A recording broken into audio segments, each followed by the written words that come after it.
Hello guys, Hector here, and welcome to the first ever episode of the Offside show. So in this show, I'm gonna be speaking about a lot about different soccer topics, how to get better in different technical aspects, how to what to do in different situations that are gonna happen in the game, some situations that are gonna happen with your coach, etc., etc., etc. Everything related with soccer. But besides that, I'm also gonna be interviewing some people, former soccer players, current soccer players. I'm also gonna interview some MAGIS Athletes as well, people or players that I coach right now in the personal training academy that I have called MAGIS. So in this first episode, I'm super excited. I'm so happy that I was able to interview this person with someone that I truly admire, someone that has been able to do a bunch of things playing soccer. He's a former University of Memphis soccer player. He's a former FC Barcelona soccer player in Barcelona, Spain, in La Masia. And he's also a World Cup player. He played for the U17 national team from Venezuela. He played for the U20s national team of Venezuela as well. So he's someone that has done a lot of things in a short amount of time. And he also has a bunch of first division games. Played for a club in Venezuela called Deportivo Anzoátegui. And he also played a very big cup in South America, an international cup in South America called Copa Suramericana. So I'm so happy and blessed to you guys to introduce you to David Zalzman, and I hope you guys enjoy this interview where he's gonna be talking about the ups and downs of soccer, giving all the insight of his career. How was his experience playing for FC Barcelona? What does it take to be an FC Barcelona player? Some of the players that he played with there, and he experienced playing college soccer here at the University of Memphis. And he's gonna be sharing also experience by being drafted by an MLS team, by the Portland Timbers, and he's also gonna be sharing kind of like what is the next thing that he's gonna be doing. So I hope you guys enjoy this episode, the first ever episode of the Offside show. And see you guys soon. I hope you guys enjoy. Welcome to the first episode of the Offside show. And I'm actually right here with the first episode. We're here with David Zalzman, one former player for the University of Memphis. Actually played for FC Barcelona, played for the U17 national team of Venezuela. He's been playing a lot of professional games in Venezuela in a younger age. And we actually were teammates for a while. We played together in the national team in Venezuela. We played together in the University of Memphis. More than a teammate, more than someone that I just know, it's like a brother to me. So I'm really, really excited to have David here in the first episode of the Offside show.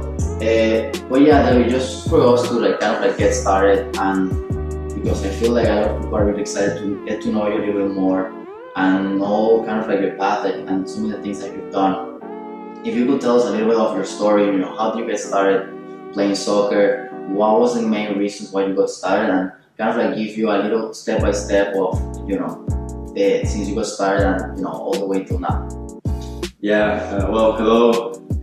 It's good to be here. And I just started playing soccer when I was around 7. I was just playing in the backyard in our school, and then one of the guys from my class just invited me to play with his team, and that's when it all started. Then after a couple of years after that, I started playing with another academy that was named after one of probably the greatest players Venezuela's had, which is Juan Arango.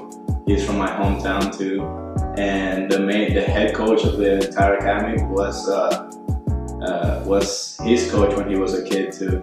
And so I started playing with him. I played for a couple of years there.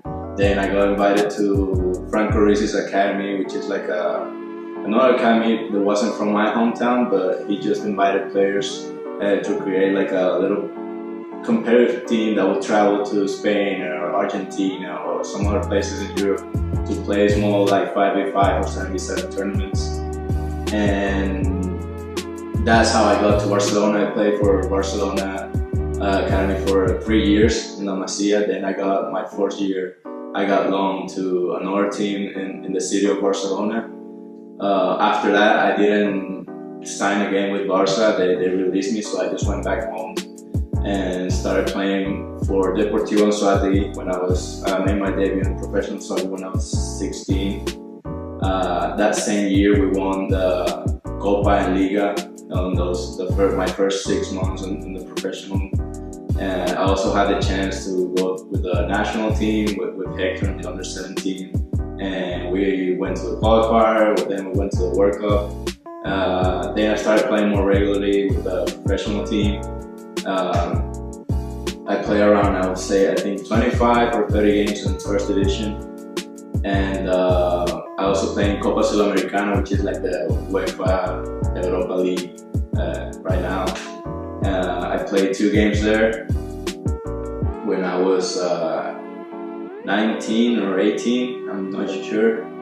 And then I decided to come here to the University of Memphis. Well, I just ended my career here in the University of Memphis. Oh, that's great. And well, now coming back a little bit to, when you go to FC Barcelona, of course, I guess everybody knows, how big of a deal that is being a part of such a big club, one of the biggest clubs in the world, around the world. And if you could tell me, what were some things that you will say, that it takes to be a part of an FC Barcelona player? Because I believe that not everybody can say, I played for Barcelona, but I also think that to be a part of a club like that, to that level, you have to meet certain standards. So if you could tell me pretty much, if you can describe it, or maybe tell me 3 things that you say, okay, all or the most Barcelona players have these things.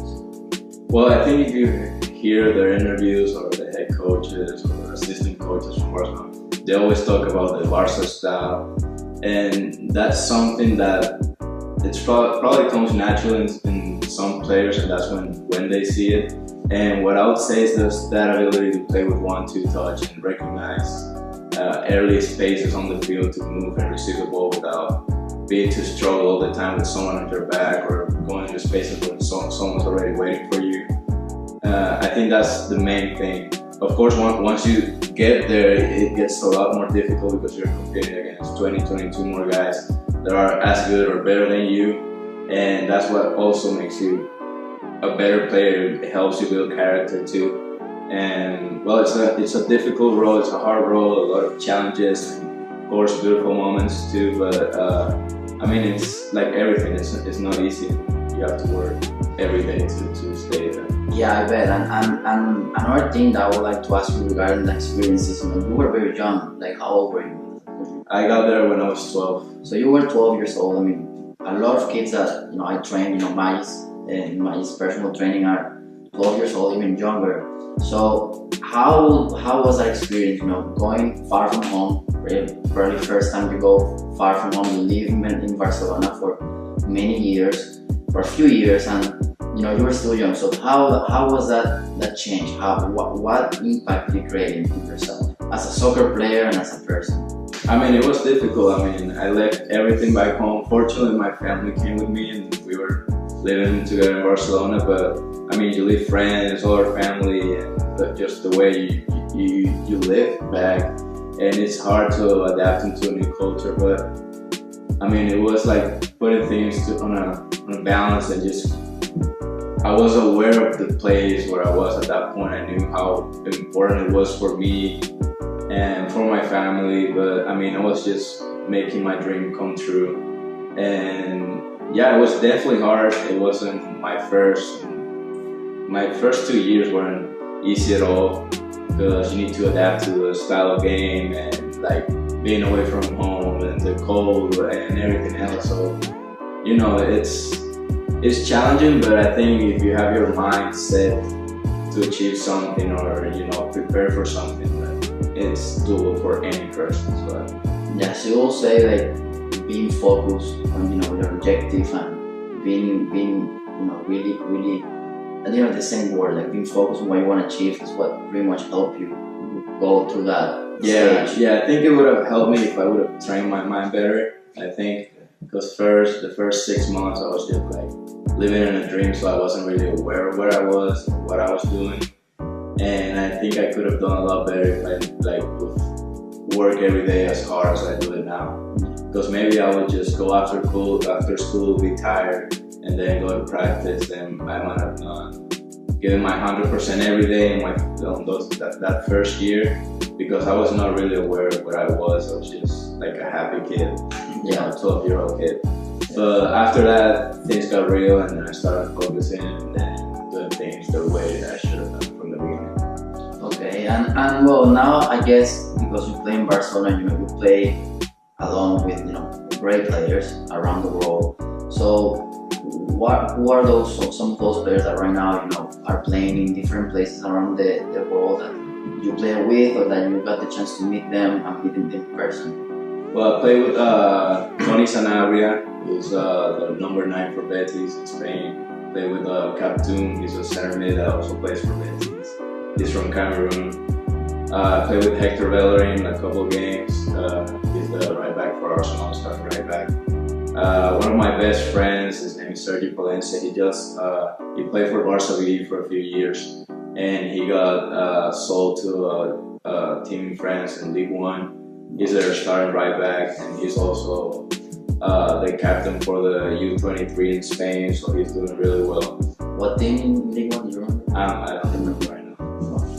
Well, that's amazing. And now, okay, you were in Barcelona. You went through all that process. You went through all that experience that made you grow in such a big way. That's the way I see it. I mean, of course, I didn't live it and all that, but hearing your words and your thoughts, I just feel like that really shaped you as a person, as a soccer player, and all the things that you achieved after. So then after that, what happens? You go to Venezuela and you go and start playing for Deportivo Anzoátegui, right? Yes. You play for Deportivo Anzoátegui, and how was that transition then?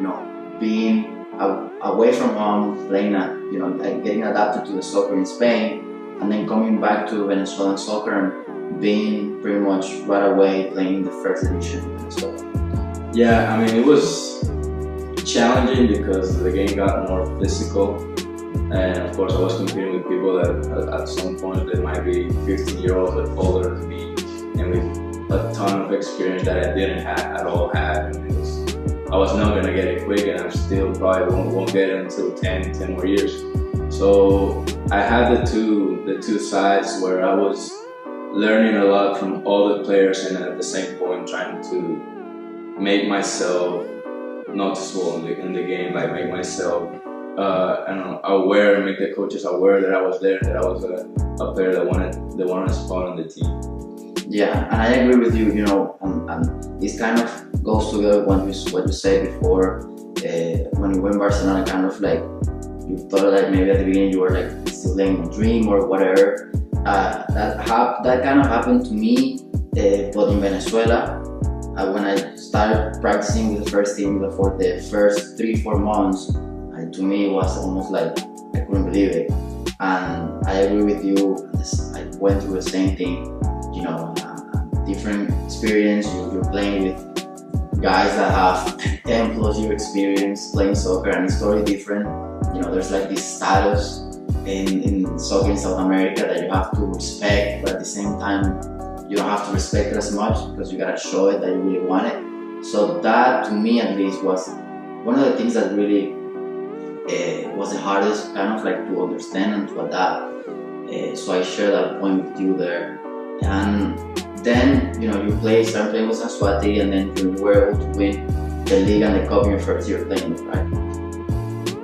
Yeah, I was. I wasn't expecting anything. I didn't play at all in those league games in those 6 months, but I was playing on the games in the Copa because they had a rule that a player born in the '96 must be on the field for every game. And fortunately, I was that player. Me and some other guy named Jose Miguel, who was a really, really good player too, and we kind of like shared those games, and we won on the final away with like 10,000 people in the stands, and it was an amazing experience. Like my first professional tournament, it was great. So now then you live in that state of your life. You already went to this situation in Spain, playing for Barcelona. Now you already went to this situation that you won and already have played for a while in Venezuela. What would you say was the difference in the soccer-wise? And soccer-wise, environment, and maybe the environment in the group. What would you say was like the biggest difference? I mean, when I was in Barcelona, at some point you'll get like hostile because we were a bunch of kids competing for a dream to be playing one of the greatest teams in the world.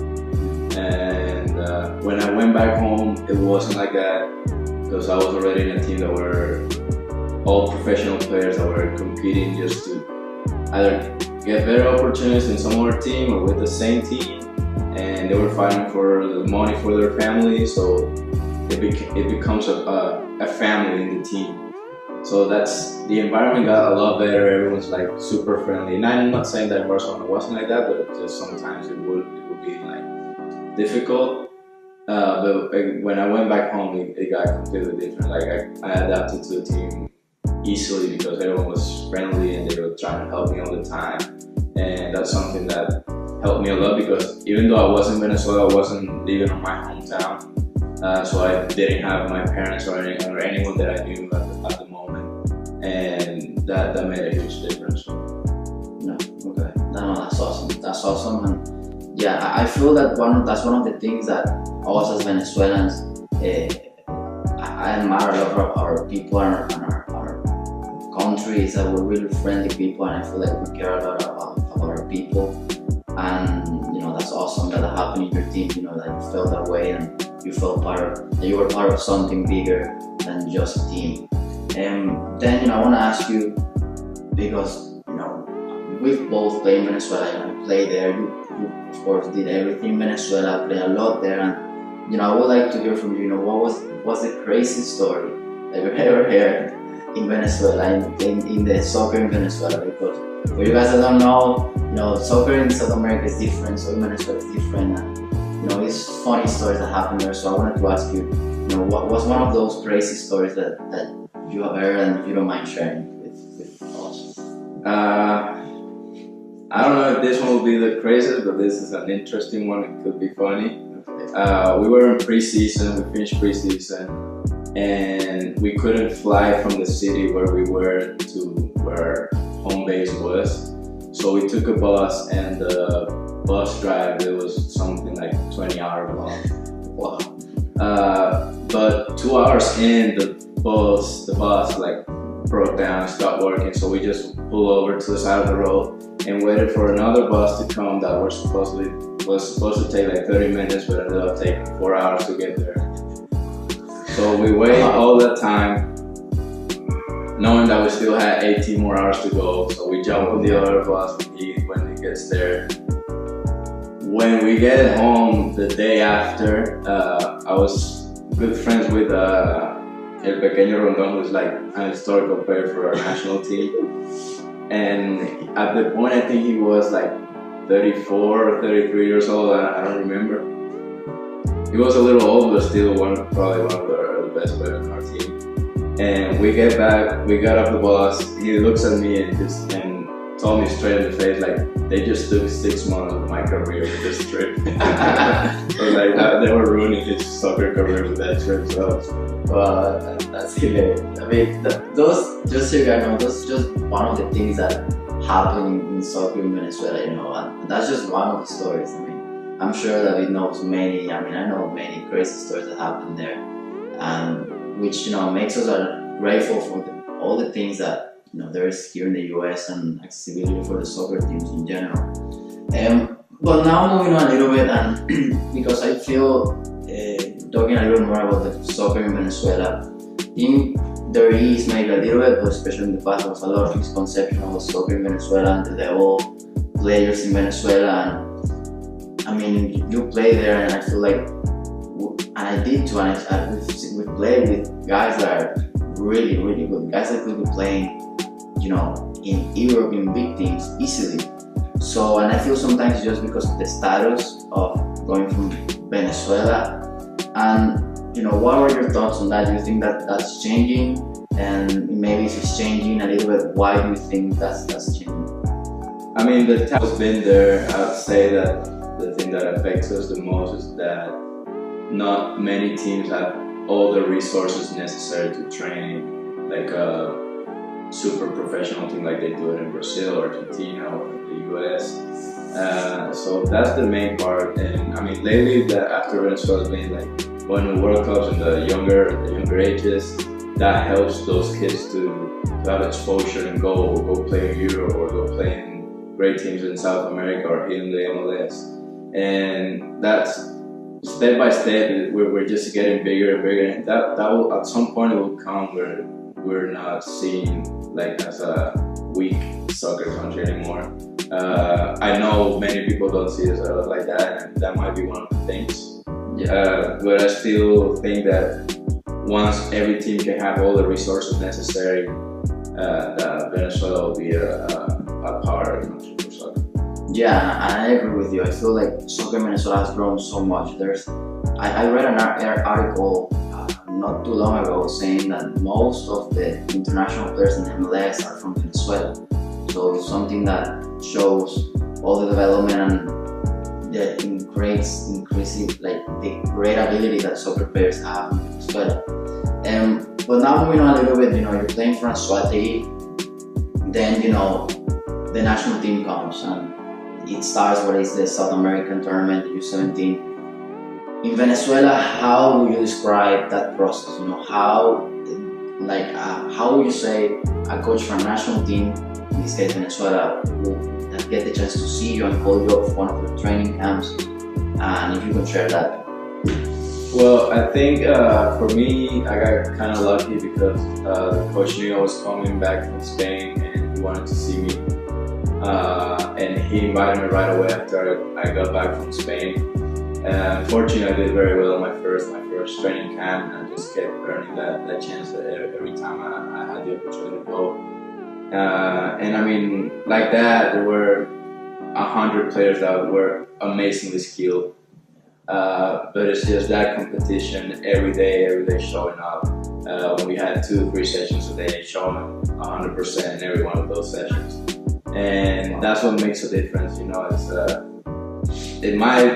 sometimes you might get the opportunity, but if you don't actually take advantage of it, it's like you probably didn't have it, so you just have to, I guess, be ready for everything and prepare all the time instead of just hoping for something to happen and not doing anything about it. Yeah, and how long was that process? Since the start of the preparation of the South American tournament all the way to the first game of the South American tournament. How long was that process? I think we were training for around 8 or 9 months. I'm not sure, but I think that's how long it went. And how long were each the camps? It will change. Sometimes it will be 4 or 5 days, and sometimes it will be 15 to 20 days. We went to Colombia 2 or 3 times. Where we stayed there for like 20 days, just playing tournaments or playing different teams to get us that international exposure or competition. And I mean, it will change, and with those quick turnarounds that you will get there on a Sunday night, practice Monday, Tuesday, Wednesday, Thursday morning, and then Thursday morning you had to head back to your team because you were supposed to play in a game on Saturday or something like that. So it gets difficult and challenging, but I mean, we were in the national team at the moment. I think that's everyone's dream, so we didn't care about it that much. We just got there and we're happy to be there. And so how old were you when you went through all that process? I started with 16 and all the way to 17. Yeah, and I'm asking this to David just so you guys know, understand, it's getting younger and younger. Every time there's more younger players coming to the big leagues, and I feel like there's this necessity in players to mature and be in a young age, and that's what I was commenting before. Like that's one of the things that I was struggling a little bit when I was too young, because I didn't adapt at the right moment. Then I was able to adapt, but that's one I would say one of the biggest things in soccer. Especially those young players that really make it to the next level quick in a fast way, is because they're able to mature and adapt in a faster way. Of course, doesn't mean that you have to mature and adapt in a young age. There's players that start playing professional when they're older, and that's perfectly fine too. But that's one thing that I think really shaped me at least, and I feel like it shaped David as well. That you have to be able to adapt, mature, and really grow and take the challenge upon everything. Okay, so what did you feel when you saw your name? They call your name in the final list, and you were able to go to the South American tour. What did you feel? Super excited. It was also a sad moment because you get to see people that became your brother, your family, because you spent so much time with them, crying next to you because they were on the list. So, you know, it's like a difficult moment because I was definitely happy, but I was also concerned about the guy next to me, so I just didn't want to be, you know, all pumped and saying anything because I had to respect what everyone else in the room was feeling. So obviously after that, I celebrated with my family and told my dad and everything, and I was in the world super happy.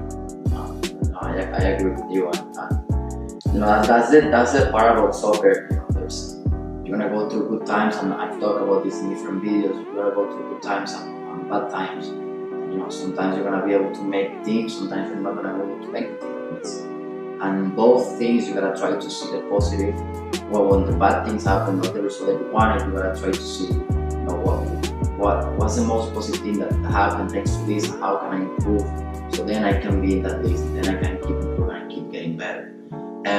So then, okay, you go to a South American tournament. You made the list, and you know, I remember watching you guys. You know, I remember watching you guys every game, and it's actually a very funny story.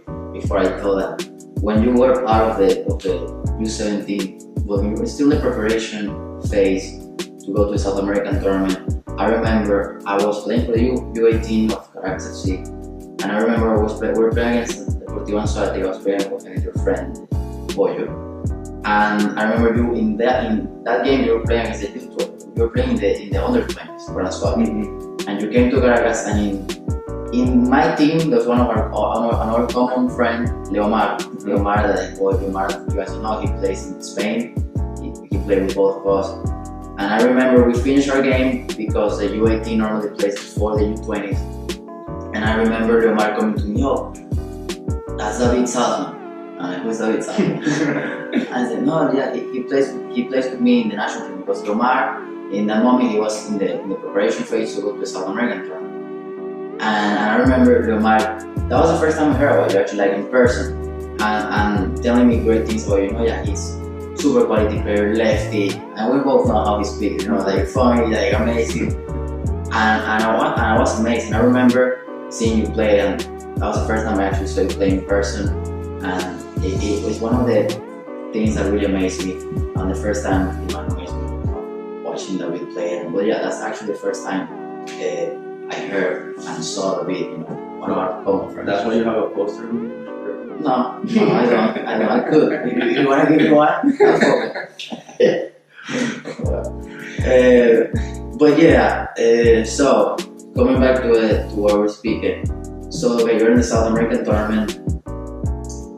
You guys got second place there. You know, how was the experience? You know, first time, I believe it was the first time that the U17 category you guys qualified to a World Cup. Second time in the history that the team qualifies for a World Cup. So the team in Venezuela qualifies for a World Cup. First time U17 team makes it the second place in South America. So a lot of things happened there. And I remember watching from the TV, you know, all the emotion, the whole country was really, really emotional. But how did it feel when you were there? Oh, amazing. I think we all cried after, at some point, I think everyone cried during that celebration.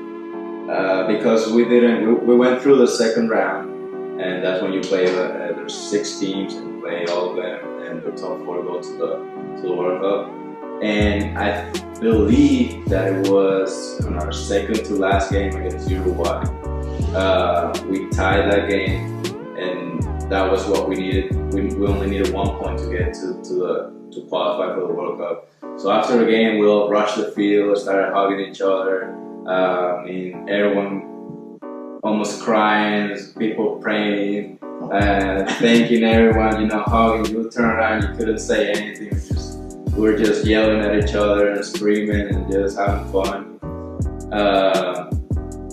And you know, it was a lot better because those were the guys that, you know, we spent so much time training and being in the hotel and traveling everywhere together. And we were already like our camp before that tournament was like 2 or 3 weeks. So we've been together for like 3 weeks in the hotel. So we like knew each other like we knew like anyone from my family. Like it was amazing to see that much joy and happiness in all of us, because we all enjoyed it. And we all, at the moment, I don't think we realized how big it was, but we were just happy that what we worked for so long actually came true. No, that's awesome. I mean, I remember just watching the TV and looking at these guys play, and the impact that they created on the country, especially in that moment, that the country really needed something like that, and it was just amazing.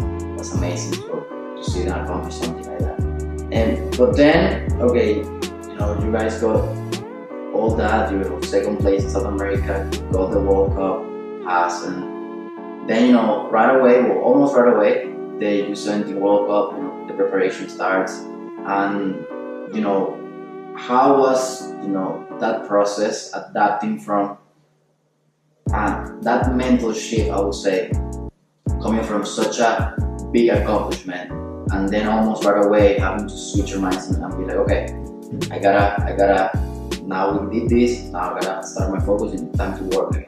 So what would you say, how did you experience that? I mean, I think we were all ready, because the way we prepared before the qualifier, it was not only to compete for those 20 days in the qualifier, but to go to the World Cup.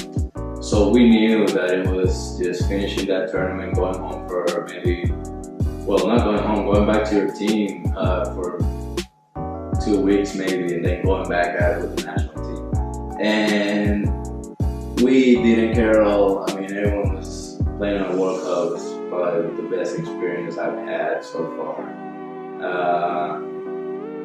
I mean, you represent your country, so like basically anything that you can do to make it better, we would have.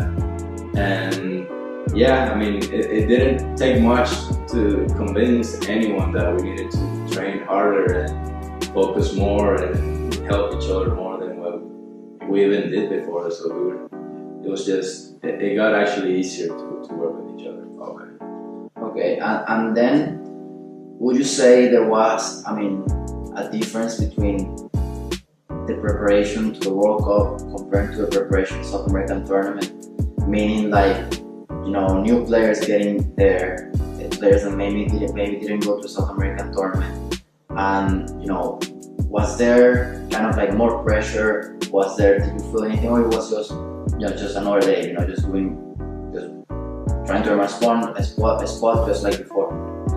No, I mean, it's definitely more pressure. We definitely got more attention from media and people that would come to watch our practice or games, and you also get more pressure. There were also players that you didn't see before that were extremely good that were now coming for your spot.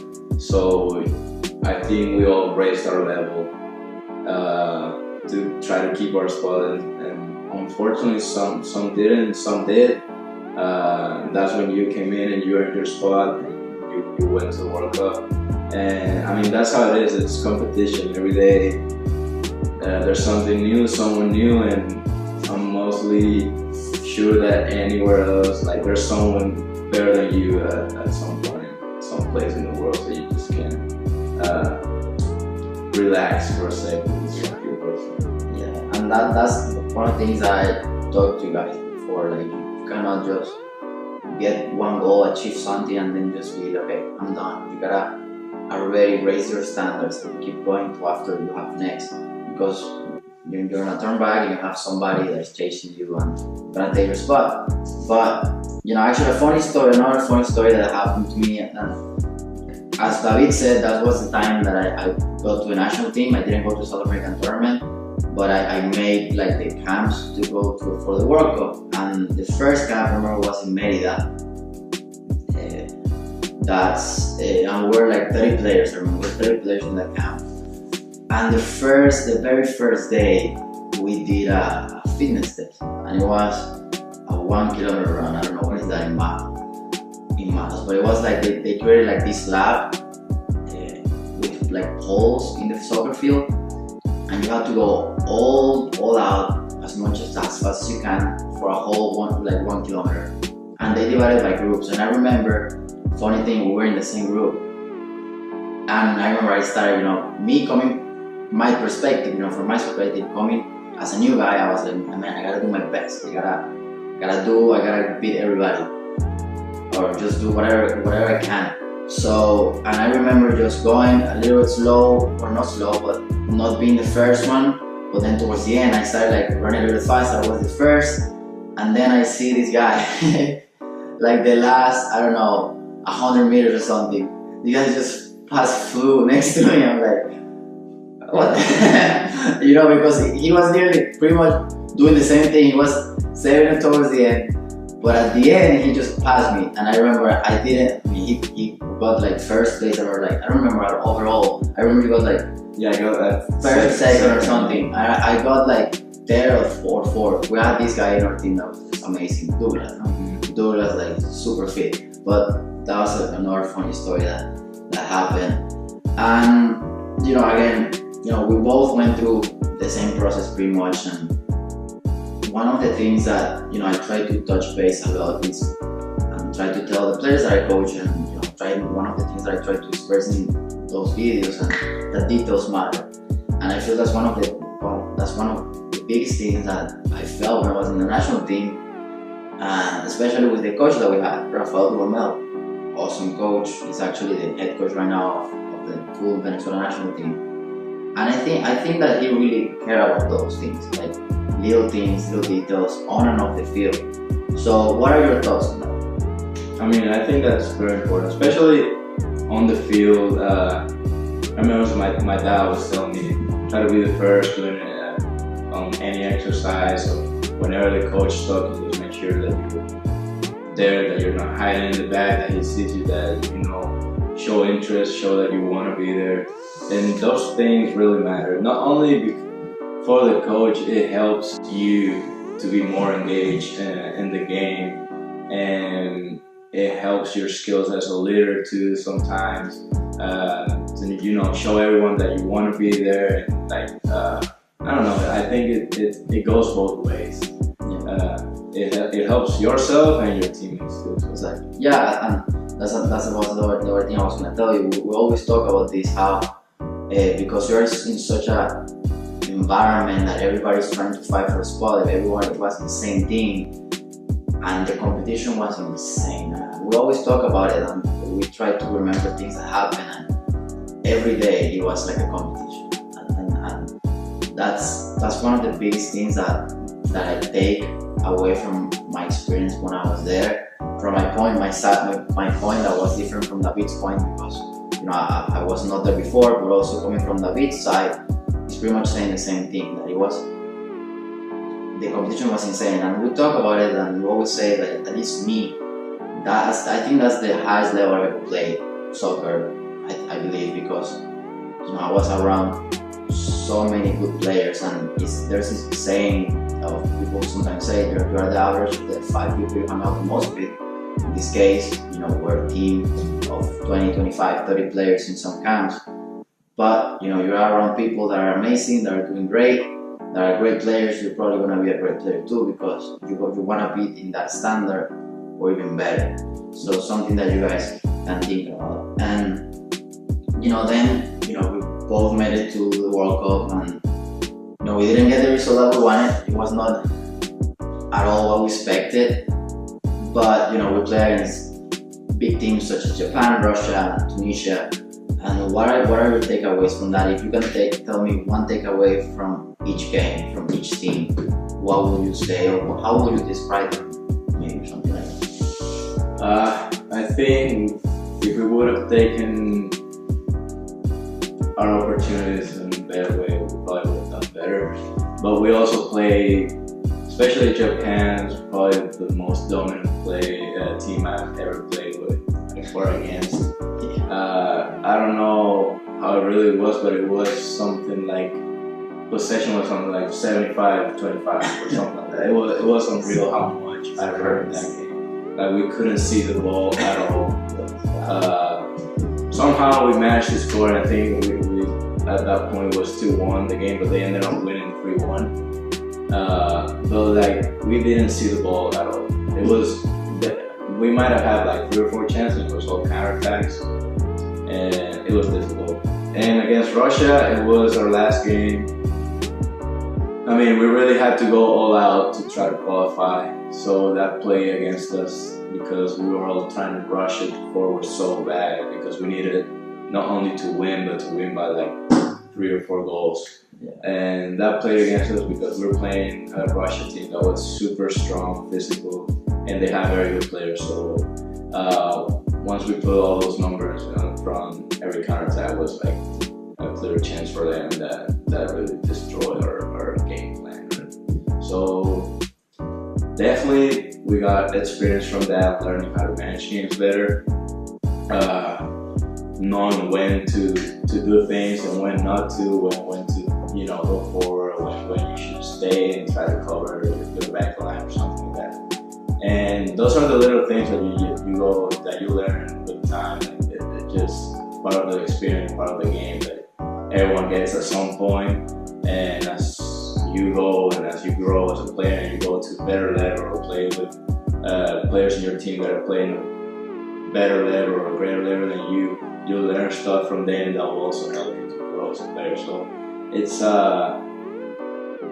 it was like everyone said, you don't lose, you gain experience. So that was kind of our thing, because we were so young too. It was hard to feel like you guys are not good enough or something like that. So I think our coaches had a good way to tell us that, and we really did everything we had to get, everything we had those 3 games. So we were not feeling that we could have done more. Yeah, I agree with you. I mean, I remember after that last game, it was devastating because so much work. I mean, and not even like me that much, just the guys that really went to a South American tournament because in that moment, they were together for, I don't know, like 2 years or so. Yeah. Like a while. So it's such a such a long process you go through trying to go to World Cup. You made it, but then that's not enough, and then that happened that way. And I remember I felt that it was devastating because we had so many aspirations, so many things that we wanted to accomplish there. But as David said, probably one of the biggest lessons soccer-wise that I've had. I'm sure many of us in that team had. But yeah, moving on a little bit from that experience, you go back, you keep playing in Venezuela, things happen, that's when you start playing more in the Copa Sudamericana, you start playing more in the first division in Venezuela.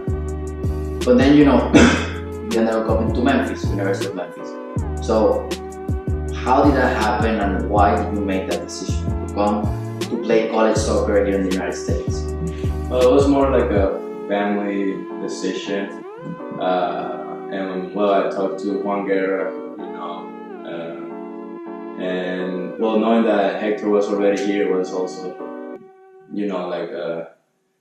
something that would have helped me to adapt better because I already knew someone that I was very close to. Was all the time we spent together in the national team. So obviously he told me great things about Memphis. So I decided to come here, and I mean, it was a good experience overall. 4 years that I enjoyed here, and yeah, it was very good. Okay, and just a quick recap, of freshman year, sophomore year, junior year, and senior year. If you can describe each year with one word, how would you describe them? Freshman year, sophomore year, junior year, and senior year. Freshman year, frustrating. Okay, why? Because I couldn't play. I got banned by the NCAA, so I had to sit for 1 year where I couldn't play. I couldn't travel with the team, so it was really, really difficult to adapt to everything.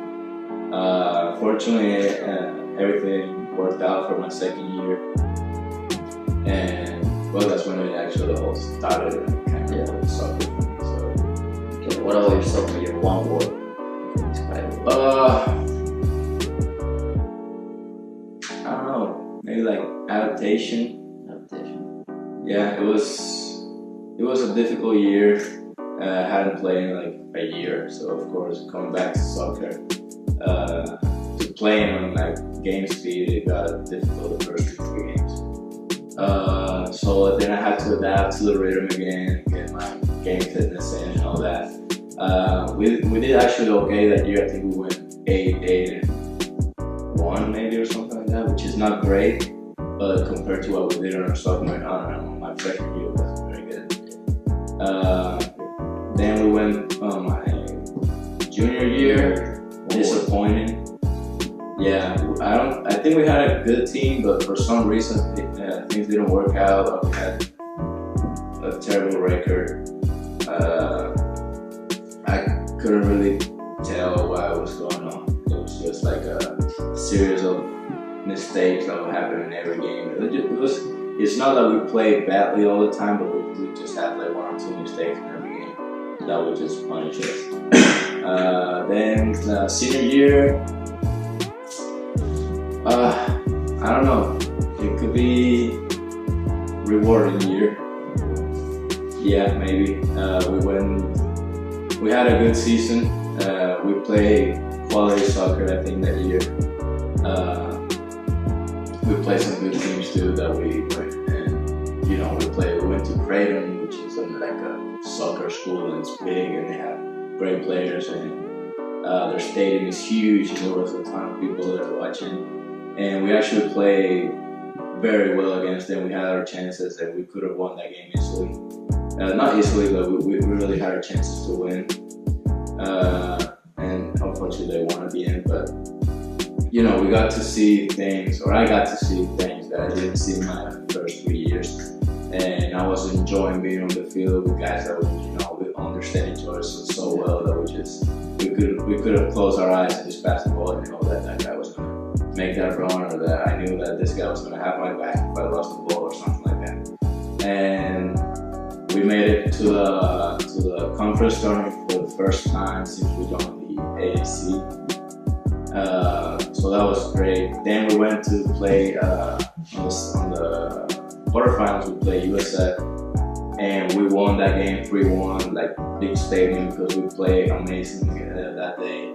So it was like a super happy moment for everyone, for teammates, coaches, especially everyone that was on the team the year before, because we went through such a rough time, and just having that reward that year was very nice, and I think well deserved too.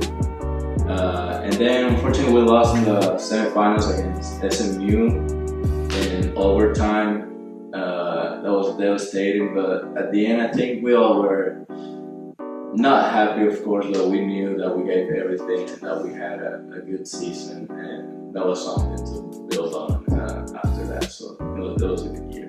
Yeah, I remember like in your senior year, I was done already, and I was watching actually. I was Carlos Hurtado, former teammate too, from Venezuela as well. He was in my class.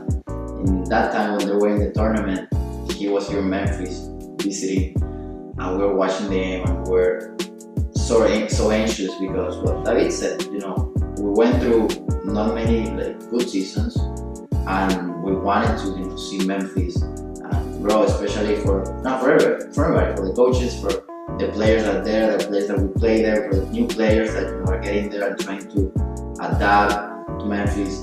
And it was great to see Memphis for the first time going through, passing the quarterfinals and going to the semifinals in the AAC. So that was a great experience, and he's living it from the outside too as an alumni. And so then you graduate. Well, you're not done graduating, you're not done, but you finish your soccer career as a college player, and you get drafted with the foreign team, where I believe you were like the last pick, almost, or the second to last pick. I remember you told us, Carlos, he told Carlos and myself, and about that right when it happened, or like a little after, and he was really excited. So how was the moment when you got that call or a text message, and how did it happen, etc.? It was weird. I wasn't expecting it at all because I didn't go to the combine. So most of the players get drafted is because they go to the combine, they people sitting there, and then they get drafted. But yeah, I was just having lunch. I completely forgot that the second round of the draft was that day. And out of nowhere, I just get a text saying, "Congratulations on being drafted by Portland." So I'm just like, I thought it was someone messing with me. So I just went on Google and tried to find the draft tracker with everything. So I had to go all the way down because there are, I believe, 96 picks, and I was the 95th. So seeing my name at the bottom of the list, I was so like happy, relieved, and you know, I got very excited. I called my family to let them know and everything. So it was a very exciting moment because that was what I was working for the last 4 years. When I first got to college, that was my goal, and that was just like you know, something that got me a big weight on my shoulders, I would say. Yeah, feeling an accomplishment of that hard work, especially how college soccer here is. You know, it's a lot of games in a short amount of time, a lot of work. You know, we only play the fall season, spring season is, I don't know what it is, literally. So you know, when you get something like that, that feeling is just wow. You know, I did it. You know, rewarding, and after going through bad seasons, going through good seasons, that's the payoff. You know, and just so you guys remember, you guys gotta keep pushing. You know, David went through tough seasons, and he was able to keep pushing, keep believing in the team, keep believing in his ability, and he got his reward, which was being selected in the draft. Now you go to Portland, you know, you stay there, you train with them for 21 days, you do amazing, you do great, but then they don't offer you a contract. So what did you feel? What did you feel then? Because again, you're all excited, you're so happy, relief, and then it's like wow. And, you know, you killed it there when you were there playing with them, and then it's like wow, now what? So how was that feeling? I mean, it was tough, but I didn't focus on it too much because I knew I showed everything I had. Yeah. So that's what it is. Like when you go to professional teams, you get a lot of competition, and at that point, obviously, it's not my decision, and there's a lot of people making decisions. So I mean, it happens. Sometimes you get the chance, sometimes you won't. But I just didn't stop there. I immediately after I got told that I wasn't that I was getting released, and I just started making phone calls and trying to find another option for me. And you know, that's how it is. I wasn't gonna stop because I mean, I've trained to go back to the professional level for 4 years, and I wasn't gonna stop because one little thing. Yeah. And then, you know, that the big question is like, now what? So what's the next thing that's coming for you? Well, I'm actually going to Venezuela in the next couple of days. I will join the team MAGIS in Venezuela. Hopefully to earn my spot and start my career again in the professional level soon. Oh, that's awesome. That's awesome. And again, just so you guys know, like all the things that you have heard, all the things that David has gone through. I mean, Barcelona, going to another team in Barcelona, then coming back to Venezuela, playing in Swati, then you know he's not the best fit there. Then he goes to the US, Portland, and then they don't offer him a contract. Now he goes to Venezuela. So it's a journey, guys. So that's kind of like the message, right? I want you guys to kind of like understand that it takes hard work, it takes a lot of commitment, it takes a lot of focus and a lot of determination of really wanting to accomplish what you want to do, soccer-wise and in general at the end, because this could happen to you not only soccer but in everything. And you know, my last question, because David's leaving tomorrow, and you know, probably he needs to be doing a lot of things probably now, which I'm super grateful that you did this, and it means a lot. You have no idea. And well, last question. So, if you could, well, two questions. And my first question of those two last questions is, if you could give three advices for the young players, the young kids that are, you know, they have that dream, they have the dream to make it, they want to make it, but you know, they're going through a tough moment right now, or players that just wanna, live the dream, play professional, what are your three advices that you would tell them? Learn from your teammates, even though if you might think maybe you're better than them or they're not as good as you think. Everyone has something that they do in the game that helps them be a better player. And if you could gather all that and put it together for yourself, you'll be a better player overall. Second, will be listen to coaches and whoever is trying to really help you. Listen, because if they're telling you something, most people will be trying to help you.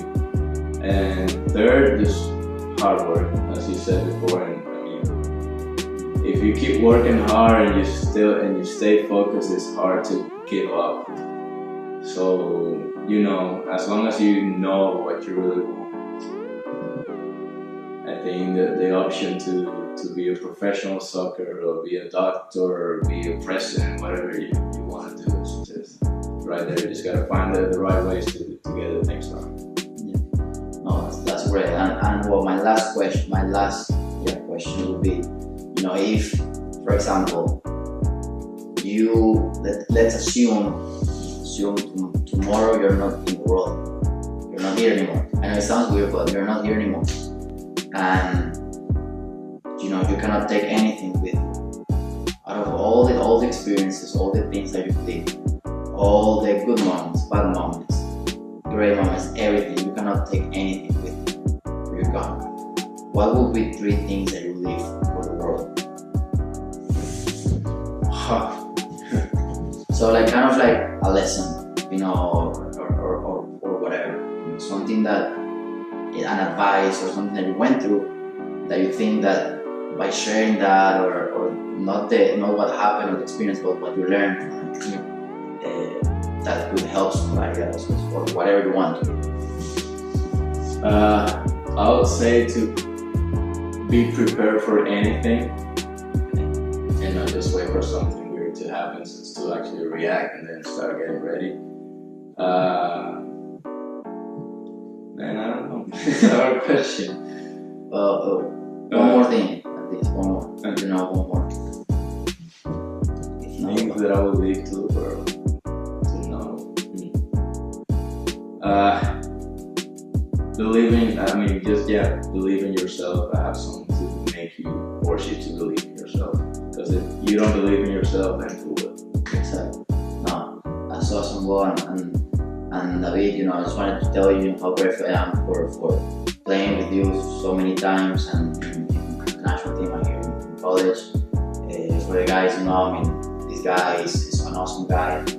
When things were tough in the team in University of Memphis, he was one of the guys that always kept the positivity up and always show up. He was always the guy that did the job correctly. Always did the job. He always played good. You could never complain about him. And you set the example not only on the soccer field that we all know that in the community and soccer community in Memphis, but also as a person, as a teammate, as a leader for that. I'm telling you, how grateful I am for that, and I'm sure I'm speaking from another guys as well. But yeah, thank you for your time. It means a lot, and I wish you all the best in Paris. Hopefully, I'm gonna go there and see you play. Hopefully, it's too far. Well, hopefully, I hope you continue to kill it. And Thanks for having me. And of course, I'll do anything for you, bro. Thank you, man. Alright. See you guys soon. Take care. What's up, guys? Hector here again, and I hope you guys enjoyed these videos as much as I did.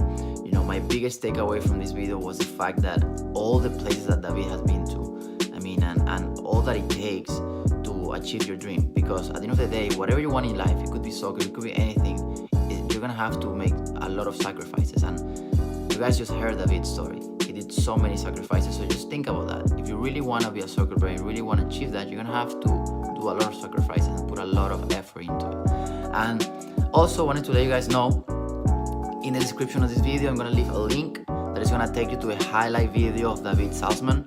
I believe the highlight video is about his senior season here at the University of Memphis. Make sure if you watch the video, like it, leave a comment. And well, if you like this video, this interview that I did with David, make sure you subscribe to my channel if you want to check more content, and also make sure you like this video as well. Again, if you guys have any ideas, some topics that you want me to talk about, some experiences that you want me to share, some people that you want me to interview, please make sure you reach out. I'll be more than happy to hear your thoughts. I hope you guys enjoyed this video as much as I did, and I'll see you soon.